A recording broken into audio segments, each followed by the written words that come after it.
Bonjour à tous, c'est Johan Koval et bienvenue dans cette nouvelle vidéo sur la PPG. Alors la PPG, qu'est-ce que c'est? Je vous ai déjà fait des petits tutos sur internet, sur YouTube si vous suivez ma chaîne. 2 séances de PPG, une séance d'abdos-gainage. À titre perso, j'entends par la PPG toutes les séances que j'effectue hors salle de musculation. Abdos-gainage, des petits exercices de fente, du travail de pied, de la condition physique, bref, c'est un contenu global que j'effectue hors salle de musculation. Et aujourd'hui, dans cette vidéo, avec l'intervention de différents profils de coureurs, différents parcours, vous allez voir, ils ont tous une discipline un peu atypique. Ils font tous de la PPG. Qu'est-ce qu'ils font? Pourquoi ils font? C'est à suivre maintenant et tout de suite dans la vidéo. Aujourd'hui, je vais faire un petit peu le feignant et je vais bien déléguer. J'ai différents intervenants, vous allez le voir dans la suite de la vidéo. Ils sauront vous dire pourquoi ils font de la PPG, quel type d'exercice ils effectuent, quelle est son utilité. Donc je vais leur faire confiance. Personnellement, vous l'avez vu dans mes précédentes vidéos, 2 fois par semaine, j'effectue minimum des abdos-gainage et du travail de pied. Le travail de pied, pourquoi? Avoir un pied, comme on dit, intelligent, qu'on fasse de la course sur route, du trail, de la piste, etc. Avoir un pied intelligent, réactif, ça fera une économie de foulée, une économie de course. Pareil, également gagner de l'amplitude de course, de temps en temps rechercher sur certains types d'épreuves. Et ce qu'on recherche avant toute chose, c'est un gain de temps et une efficacité pour avoir le meilleur chrono à l'arrivée. Les abdos-gainage, à quoi ça sert? On en fait, c'est souvent barbant, on en a marre.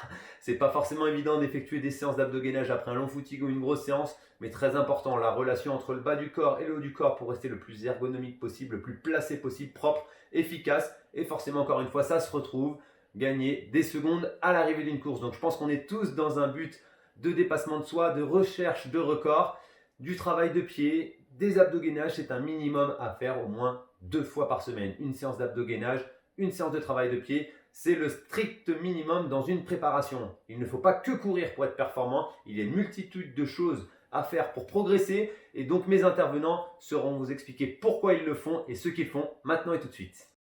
Salut à tous, pour la petite présentation, c'est Sylvain Court, trailer, ultra trailer du team TSL Haut-de-l'Eau. Donc j'ai été double champion de France, champion du monde de la discipline.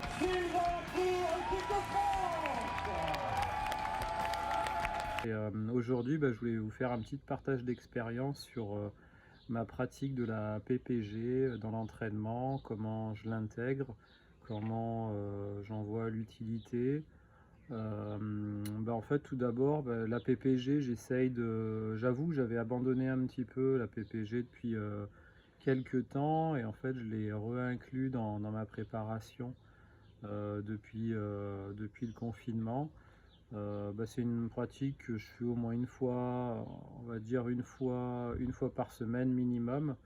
Alors, c'est une PPG que je fais et qui s'intègre souvent en début de séance de fractionné, soit sur piste ou soit en nature. Donc, généralement, c'est le mardi, une fois par semaine. Donc, c'est assez basique. C'est des montées de genoux, des talons-fesses, des foulées bondissantes, des sauts écarts, quelques lignes droites, des fois un petit peu de corde à sauter aussi. Donc voilà, tout un travail de pied qui m'aide à réathlétiser un petit peu mon corps, qui m'aide à retrouver une foulée un petit peu plus efficace.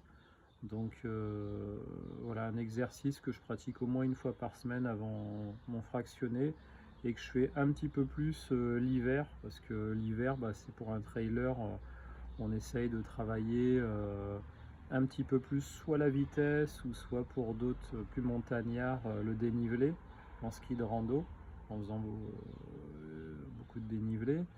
Et donc moi en ce qui me concerne, j'aime pas mal la piste l'hiver, donc je fais 2 à 3 fois de la PPG juste avant que j'inclus dans mon échauffement d'avant séance.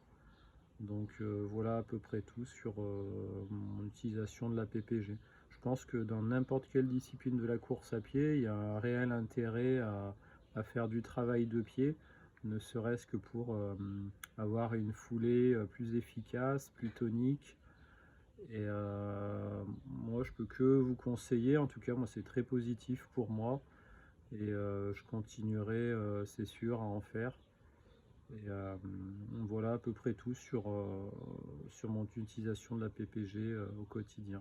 Voilà, je vous remercie à tous et puis À bientôt. Ciao, ciao. Bonjour tout le monde. Alors voilà, comme vous voyez, il y a des belles montagnes derrière moi. Nous sommes à Chamonix. La semaine où devait normalement se dérouler l'UTMB, l'Ultra Trail du Mont Blanc. Événement qui a malheureusement été annulé.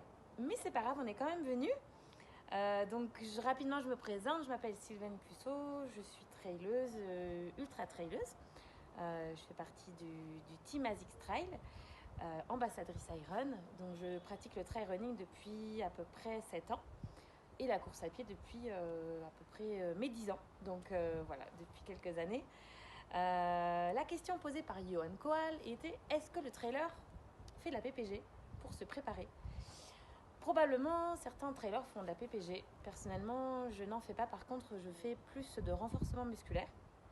Donc l'idée, aujourd'hui, c'est de vous présenter 4 exercices qui pourront vous être utiles en trail, notamment pour vous renforcer musculairement et puis espérer pouvoir progresser. Alors on y va. Alors le premier exercice, un exercice très utile pour les personnes sensibles des tendons d'Achille ou sujets aux tendinites du tendon d'Achille.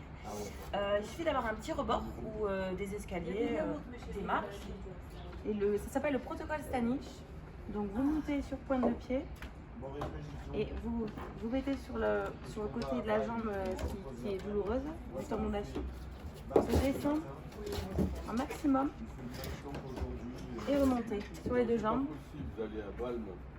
Bon, faut se tenir hein, parce que. Cet après-midi, parce que Balme, c'est vraiment toute la journée.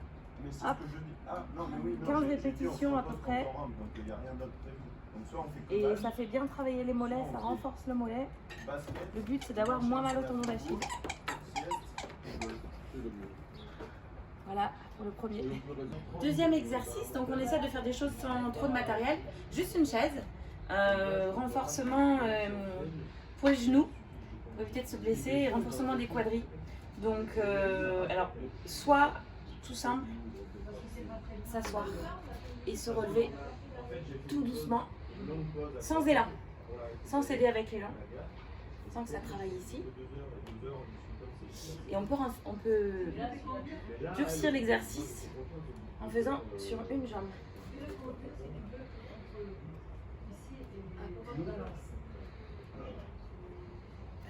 Voilà, plusieurs répétitions, en faire 20 ou 30 sur chaque jambe. Pour le troisième exercice, alors soit vous prenez des plots, soit des chaussettes, soit des chaussures. Il vous faut des repères. Et là, on va travailler la proprioception. Donc, pour renforcer les chevilles, très important en trail, qui sont beaucoup sollicités. Alors, hop, on est parti. À peu près distance équivalente. Et sur une jambe, on essaye d'aller toucher. Ah, j'ai besoin de travailler ça. Je suis pas très.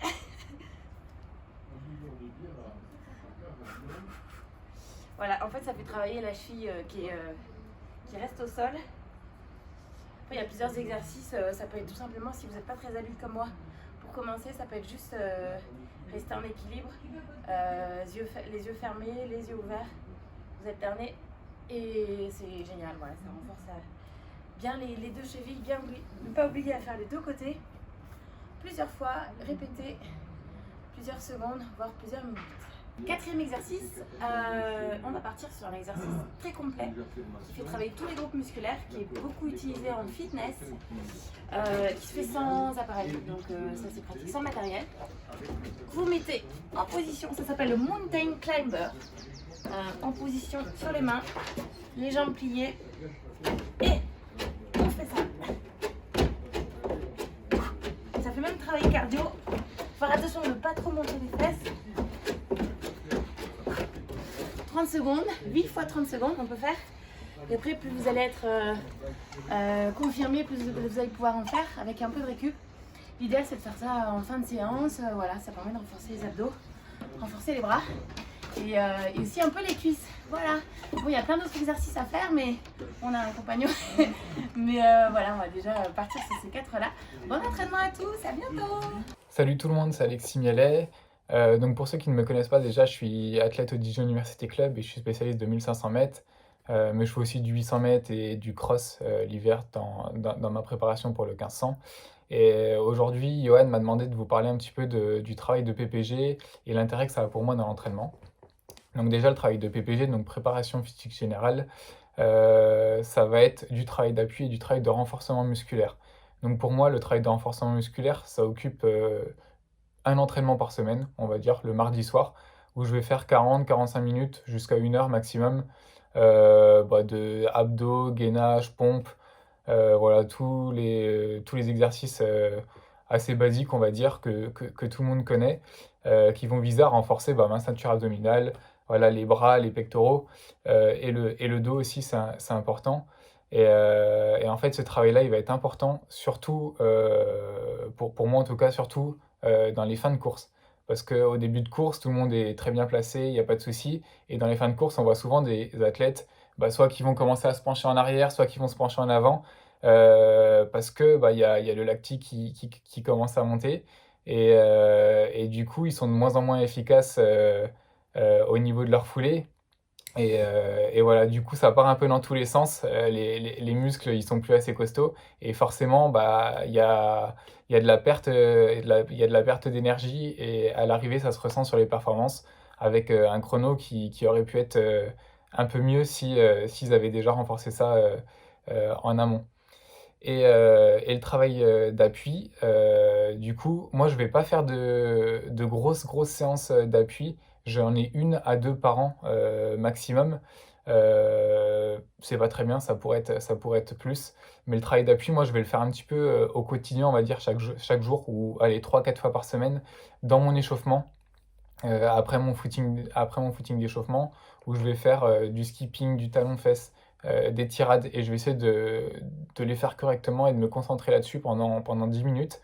Et c'est ça en fait qui va me faire entretenir mon travail de pied essentiellement. Et le travail d'appui, comme pour le renforcement, c'est super efficace essentiellement pour la fin de course, parce que voilà, en fin de course, nos foulées se dégradent, comme je l'ai déjà dit. Et voilà, comme pour le haut du corps, hein, on voit dans les 100 derniers mètres des foulées qui s'affaissent, qui sont beaucoup moins, qui ont un rendement beaucoup moins important et qui sont beaucoup moins efficaces. Et ça se ressent pareil sur les chronos, surtout sur les distances lactiques comme le 800, le 1500, même jusqu'au 5000, hein. Et ça, c'est super important de le travailler. Il y a un indicateur dans le demi-fond qui est super important, c'est la VMA. Et la VMA, en fait, ça se calcule de la façon suivante, c'est la VO2 divisée par le coût énergétique. Donc la VO2, on va le travailler au quotidien dans l'entraînement, en faisant des footings, en allant sur la piste, faire des séances, en faisant des fartleks. C'est quelque chose que tous les demi-fondeurs travaillent au quotidien, même sans le savoir. Et par contre, le coût énergétique, et ben ça, il y en a qui le travaillent pas. Et c'est important parce que la VO2, c'est un indicateur qu'on va pouvoir travailler tout au long de l'année. Mais il y a un moment où ça va stagner et on va plus pouvoir l'améliorer. Et du coup, si on veut améliorer la VMA, donc la vitesse maximale aérobie, il va falloir réduire le coût énergétique. Et le coût énergétique, en fait, c'est la dépense qu'on va mettre à chaque foulée. Le coût énergétique, il va se réduire en améliorant notre foulée et en ayant une foulée plus efficace.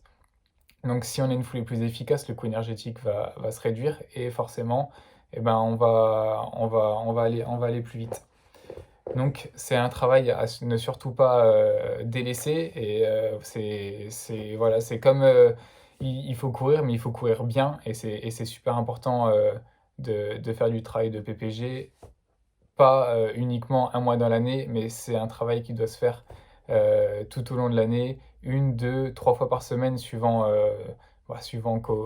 comment vous le sentez. Moi, voilà, le renforcement, c'est 1 fois par semaine, c'est pas beaucoup, 1 fois par semaine, ça prend pas beaucoup de temps.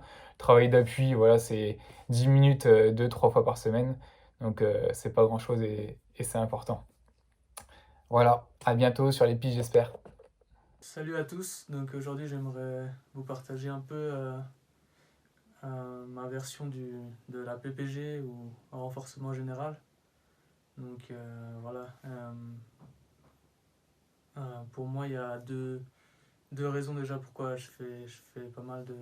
Enfin, j'intègre ça dans mon programme. Déjà, premièrement en prévention pour les blessures évidemment. Donc le but c'est vraiment de se construire un corps le plus solide possible pour encaisser les charges parce que je cours quand même à 170 et 180 km par semaine, donc pour encaisser ça plus les séances, il faut que le corps soit prêt. Et bah voilà, le renforcement général, c'est top pour ça.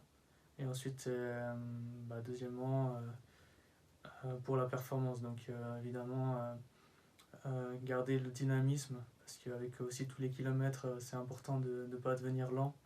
Donc ça aide à rester rapide et aussi à s'améliorer tout simplement, même sur des distances longues, comme sur des distances courtes, ça aide à garder une certaine force, à s'améliorer en force et en dynamisme. Donc voilà, c'est les deux raisons pour lesquelles je fais du renforcement général. Ensuite, bah, à quelle fréquence je le fais? Généralement, j'aime pas faire des trop longues séances de renforcement général, donc je vais en faire peut-être 40 à 50 minutes maximum, et des fois même des mini-séances de 20 minutes après mes footings. Mais j'aime bien en faire presque tous les jours, donc en tout cas tous les 2 jours. Et voilà, c'est pas forcément très contraignant, mais c'est important pour moi, comme je l'ai dit, pour rester un peu rapide, dynamique, et pas tomber dans une certaine... comment expliquer? Pas tomber dans une certaine lenteur ou certaine routine. Donc j'aime bien faire des exercices de renforcement un peu tous les jours. Et en plus de ça, une fois par semaine, plutôt type multisaut. Donc ça je fais aussi sur une vingtaine, trentaine de minutes. Et ça, c'est le top pour garder le dynamisme et pour s'améliorer en force sans forcément faire de la musculation. Et voilà. Donc après, quel type d'exercice je fais? Donc ça varie vraiment. J'aime bien varier, pas faire la même chose tout le temps et travailler vraiment tout le corps. Donc que ce soit le bas du corps, le haut du corps, les bras. Donc ça peut aller d'exercices très vagues, donc tout simplement du gainage ou des pompes, ça c'est l'exercice le plus basique. Mais le plus possible, j'essaie de faire des exercices quand même spécifiques à la course. Donc ça, j'ai eu la chance d'avoir un super physio, François Fourchet, qui m'a conseillé pour ça. Et voilà, il m'a donné plein d'exercices très spécifiques pour la course, qui font que aussi je perds moins de temps, parce que en fait le but c'est quand même en tant que coureur d'avoir des exercices qui nous permettent de nous améliorer en courant. Donc si on fait des exercices spécifiques, on aura moins besoin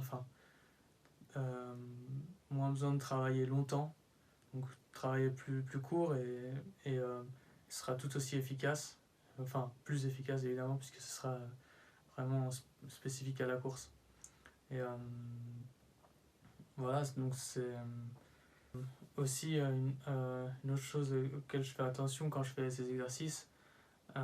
Donc c'est pas forcément de les faire sur une longue durée, comme je l'ai expliqué, mais aussi quand on fait des répétitions, de ne pas faire des longues répétitions, mais plutôt que ce soit court et intense. Ça aussi, c'est mon physio qui m'a conseillé. Le but, c'est que ce soit quand même assez dur, donc pas tomber dans quelque chose où on fait du gainage pendant 10-15 minutes, parce que ça, je le fais déjà quand je cours dans des footings. C'est long, c'est lent. Donc là, le but, c'est que ce soit plutôt court et intense. Et donc ce sera des exercices où on essaiera peut-être d'ajouter de la difficulté, comme de l'instabilité avec le Swiss ball, ou des coussins qui sont instables, ou alors par exemple quand on fait du gainage, de faire aussi des exercices en même temps, donc de bouger la jambe quand on est sur le côté, ou voilà, quand on est sur le ventre, de lever un bras. Donc ce sera toutes ces choses-là qui créent de l'instabilité et qui travailleront beaucoup plus efficacement, avec beaucoup plus d'efficacité, et qui nous feront progresser aussi dans le renforcement général. Donc voilà.